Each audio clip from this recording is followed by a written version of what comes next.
বকুলপুর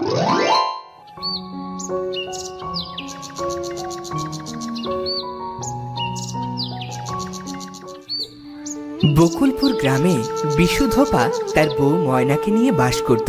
গ্রামের বাড়ি বাড়ি গিয়ে জামা কাপড় এনে তা মোড়লের পুকুরেই ধুত। গ্রামের সকলেই তাকে বিশু ধোপা বলেই ডাকত। ও গিন্নিমা, কই গো সকলে, আজকে আর জামা কাপড় নেই, দাও গো দাও গিন্নিমা। আহ মরণ, সকাল সকালে সে এমন ডাক পারিস কেন বাপু শুনি? তোকে বলেছিলাম না দুপুর দুপুর আসবি? তা বললে কি হয় গো গিন্নিমা, আমি তো এই সময় সকলের বাড়ি থেকে কাপড় নিয়ে ধোয়ার জন্যে, দুপুরবেলা কাচতে হবে তো। শান্তি, এই শান্তি, জামা কাপড়গুলো বিশুকে দিয়ে যা তো।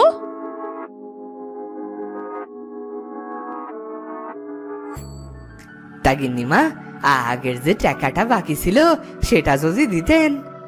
কিসের টাকা শুনি? সব টাকাই তো দেয়া হয়েছে।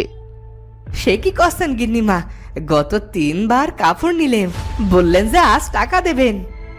কই, আমি তো আগের দিনই সব টাকা দিয়ে দিয়েছি। মিথ্যে বলছিস কেন বিশু? গিন্নিমা, কি বলছেন আপনি? আমি গরিব মানুষ, বাড়ি বাড়ি কটা কাপড় ধুয়ে কিছু টাকা পাই, আমি মিছে কথা কইব কেন? আপনি তো বললেন আজ বাকি টাকা দেবেন। আবার আমার মুখের উপর কথা কইছিস? বেরো বেরো এখনই বাড়ি থেকে। আপনারা বড় লোক মানুষ, কিন্তু তাও গরিব মানুষটার কটা টাকা মেরে খেতে ভোলেননি। হে, এ তুই কি বললি? আমরা মানুষের টাকা মারি? এত বড় সাহস তোর! খবরদার, আর যদি আমাদের পুকুরে কাপড় ধুয়েছিস তুই। ধোবনি, আর কোনো কালেও আপনাদের পুকুরে কাপড় ধোবনি।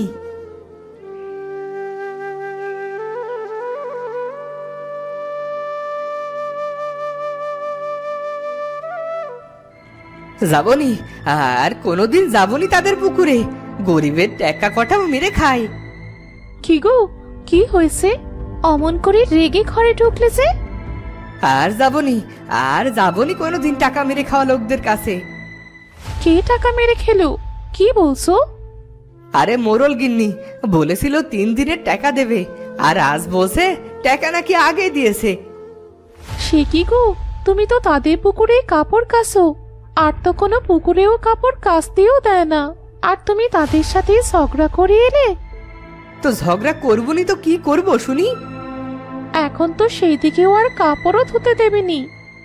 তা না দিলে না দেবে, তুমি আমার রাগ বাড়িও না। আর এইসব কি আর সাথে বলছি গো, কটা টাকার জন্যে কাজটাই তো বন্ধ হয়ে যাবার জোগাড় হয়েছে। কাজ বন্ধ হবি কেন? আমি আমি ওই মরা নদীতে যাব কাপড় ধুতে, সেটা তো গায়ের নদী, কারো বাপের নয়। কি? তো তুমি তুমি মরা নদীতে যাবে মানে? পাগল হলে নাকি? না, পাগল হইনি, আমি ওখানেই যাব। ওটা তো শ্মশানের পাশের নদী, কত ভুতুড়ে কাণ্ড হয় সেখানে। না না, তুমি সেখানে যাবে না বললাম কিন্তু। আর আটকিও না আমাকে, বলেছি যখন সেখানেই যাব, প্রাণ যায় যাক। বিশু ময়নার কোনো কথাই শুনল না, সে সব কাপড় নিয়ে গেল সেই মরা নদীর কাছে। নদীর পাশে শ্মশান, আর সেই শ্মশানে লাশ পোড়ানোর পর সেখানেই ভাসিয়ে দেওয়া হয়, আর তাই নদীর নাম হয়েছে মরা নদী। মাঝে মাঝেই এখানে অনেক ভুতুড়ে কাণ্ড দেখা যায়। বিশু গেল সেখানেই কাপড় কাচতে। কি এমন আছে এই নদীতে যে সবাই এটাকে এত ভয় পায়? আমি তো কিছুই দেখছি না, সকলে শুধুই ভয় পায়।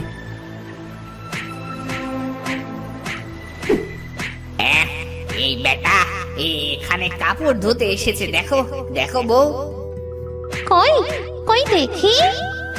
হ্যাঁ হ্যাঁ, তো ওই যে এক মানুষ কাপড় কাচে। কতদিন এখানে মানুষ আসতে দেখিনি, সেই যে কবে এটা মরা নদী বানালো মানুষ, তারপর থেকে তো শ্মশানেও আর কেউ মরা পোড়াতে আসে না। ঠিকই বলেছো, আমার কতদিনের ইচ্ছে মানুষ দেখবো, কিন্তু এই গাছকে দেখে যে যেতেও পারিনি। এই বউ জানিস, আমার না মন চায় মানুষ দেখবো, ওদের দেখতে ভারী মজা। আচ্ছা, ওই মানুষটার কাছে গেলে কেমন হয়? বেশ হয়, চল চল ওটারই কাছে যাই।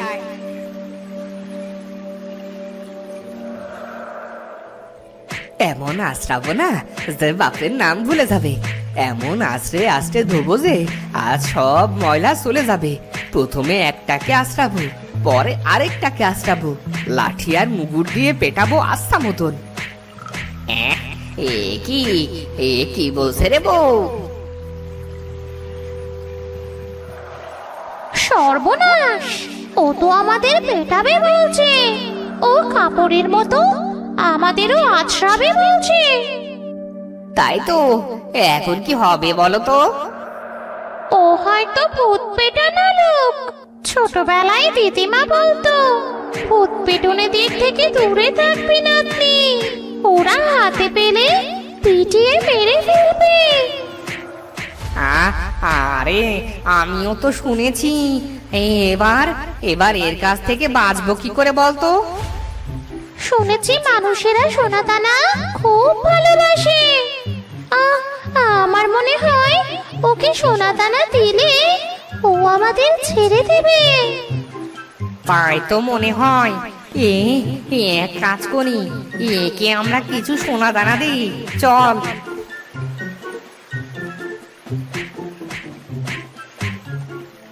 আরে আরে এগুলো কি? দেখে তো মোহর মনে হচ্ছে। হ্যাঁ তাই তো। আরে এ কি আশ্চর্য ঘটনা! এ দেখি নদীর পানিতে সোনার মোহর ভেসে আসছে। এ কি করে সম্ভব?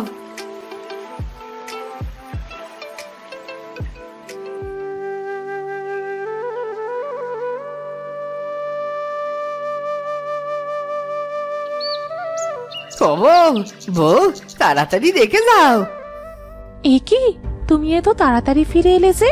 কি হয়েছে? ঘরে চলো তাড়াতাড়ি, ঘরে চলো। এক আশ্চর্য ঘটনা ঘটেছে গো। কি ঘটেছে গো? খারাপ কিছু না তো? কতবার বলেছি ওই মরা নদীতে যেও না, মানুষ নাকি সেখানে লাশ ভাসতে দেখে। আরে গেছি দেখেই তো এমন ঘটনা ঘটলো। বেশি কথা বলো না তো, ঘরে চলো ঘরে চলো, সব বলছি। চলো চলো।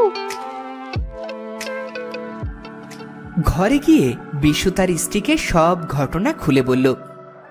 সে কি, অমন ভুতুরে মরা নদীতে সোনার মোহর আসবে কোথা থেকে?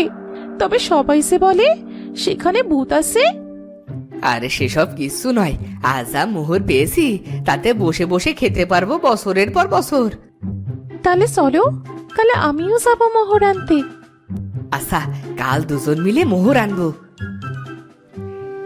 পরদিন বিশু, ধোপা আর ময়না দুজন গেল মোহর আনতে।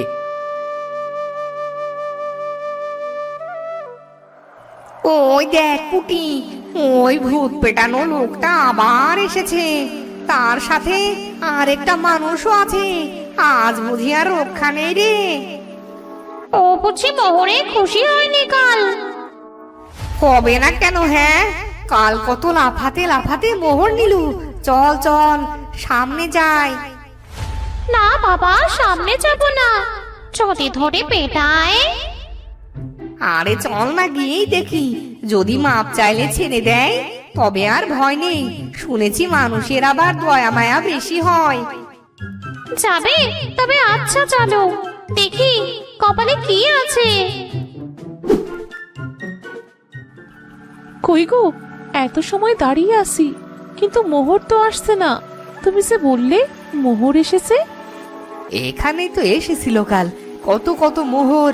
আজ আর আসছে না কেন? হুজুর, আমাদের পেটাবেন না হুজুর, আমাদের মাফ করে দিন হুজুর।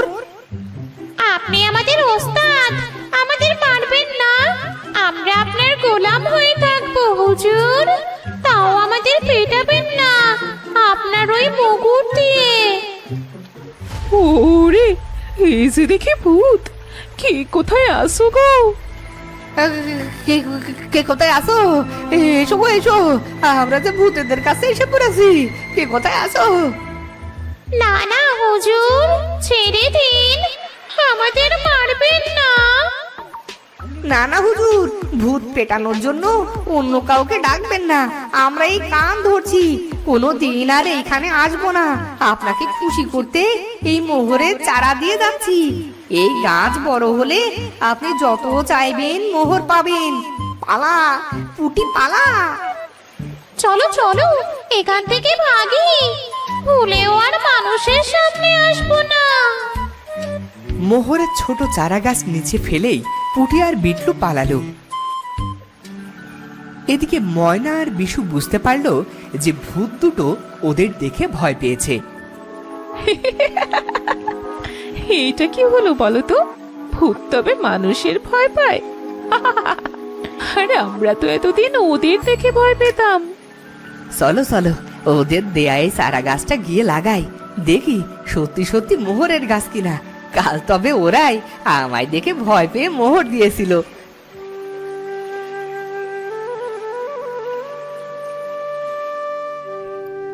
এরপর বাড়ি গিয়ে ময়না আর বিশু সেই মোহরের গাছ লাগানো দুদিনের মধ্যেই সেই গাছে মোহর হতে শুরু করে, আর তারা সুখে শান্তিতে সেগুলো বিক্রি করে বাস করতে থাকে। তো বন্ধুরা, ভিডিওটি কেমন লাগলো? যদি ভালো লাগে চ্যানেলটি সাবস্ক্রাইব করে বেল আইকনটি বাজিয়ে দিও। দেখা হচ্ছে পরের ভিডিওতে। ধন্যবাদ।